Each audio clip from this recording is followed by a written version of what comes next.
fingers Accurate po. ba to? Accurate po siya.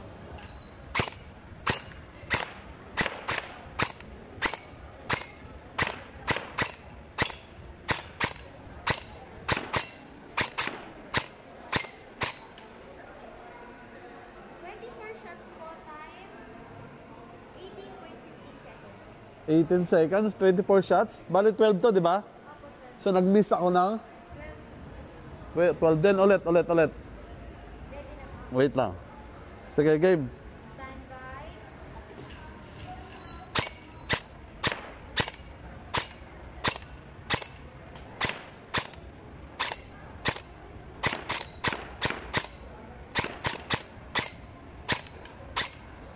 Mas marami ngayon ah. Time niyo po is 19 seconds. 43 shots na po. Sige. Eto, final na to. Gagalingan ko na. Stand by.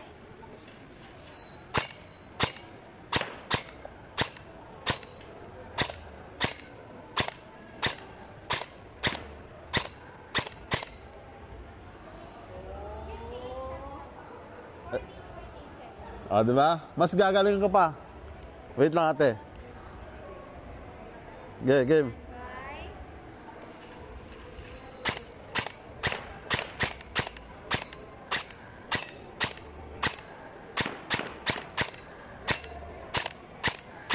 So, sa paghawak naman po ng pistol, 3 fingers po dito. Trigger finger out. Yung thumb nyo po is nandito. And then, 4 fingers nakarap po sa handle. Thumb nasa thumb grip. And then, yung pag... Galing magturo sa ate ah. tutok nyo po is iyaan nyo lang po sa gitna. Para po, and huwag po kayo magsasara po ng mata.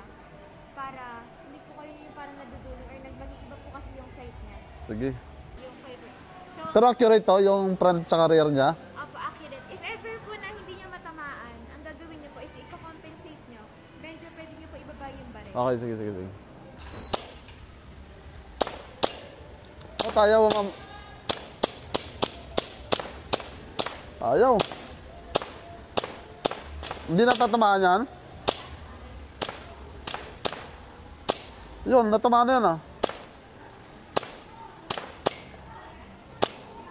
Natatamaan na to eh. Hindi tumutumba.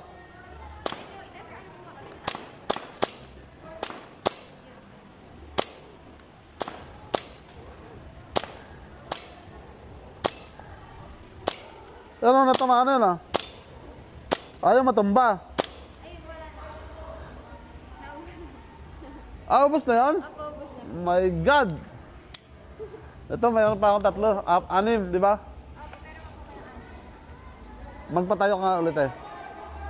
6 na shots na lang. Stand by. Okay.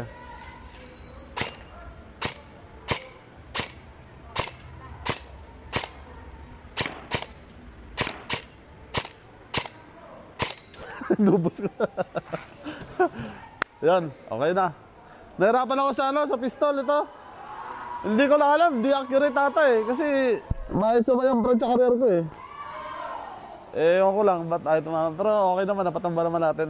Guys, kakatapos ko lang, eto, sinubukan ko yung airsoft na to. Nagulat ako, ito pala yung anak ng may-ari. Tsaka lumalaban pala sa mga ano to, sa mga competition. Di ba, madam? Opo. Eh, syempre, gusto natin makita kung talagang mabangis, madam. Tara, subukan natin ako mula yung pipindot ito.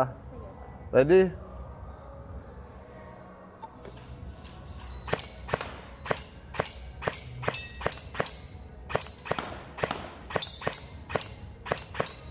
Ang galing.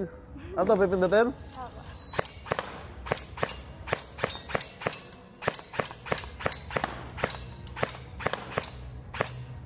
Ang galing. Sa pistol, madam? Sa pistol. Sige nga, subukan natin sa pistol.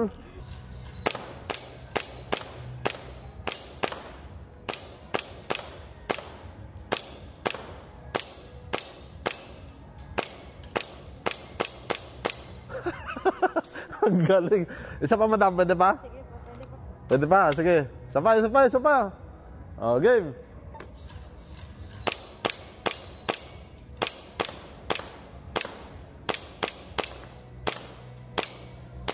Ayaw matumba. Tatamaan ako. Yun. Galing. Pang champion talaga. Ayan, oh. Nag-open ball pa. Galing. Ito yung sa Luzon. Tapos, sa Tansa po, Amicus Cup. And then, ito po yung sa Marikina po namin. Nag-second runner-up po kami as a team ng family ko po. And then, ito po yung trophy ko na first runner-up sa Kapa. And then, Grabe, ang dami. meron po, Hindi na mabilang. Stock High Kappa naman na lady. Sa Marikina pa din po. Saka naman sa Stock High Kappa na super junior naman po. Tapos ito, open division naman po. Second runner-up. Sobrang dami, oh. And then, Ito. Mga trophy na yan. ito naman po sa Cavite City po. Dalawa po yung trophy ko, tapos dalawang medal po. Yung sa iba, sa family ko na. Ang galing. Mahusay. Champion pala talaga. Thank you, madam, ah. Apa. Thank you, madam. Talaga na. Guys, napadayo lang tayo dito sa may Vista Mall, Tansa. Ngayon, nakita ko to. Yung airsoft na to, eto, patok mo dito. Napatry ako. Ito yung magandang bisyo, guys. Ayun ko pala nasubukan to, yung airsoft na to. Napakaganda pala. Ito pala yung range nila. 150 tapos 50 rounds. 350, 150 rounds. So, magkano matitipid ko pag 350? 100 pesos. Makakatipid ka lang 100 pesos pag inabil mo tong 350. Yung guys, sa mga gustong masubukan kung paano pumotok gamit yung airsoft, bumisita lang kayo dito sa Kinamadam, dito sa may Vista Mall, Tansa. Sa mga taga-Cavite dyan, dumaya kayo dito. Ang sarap sa pakiramdam.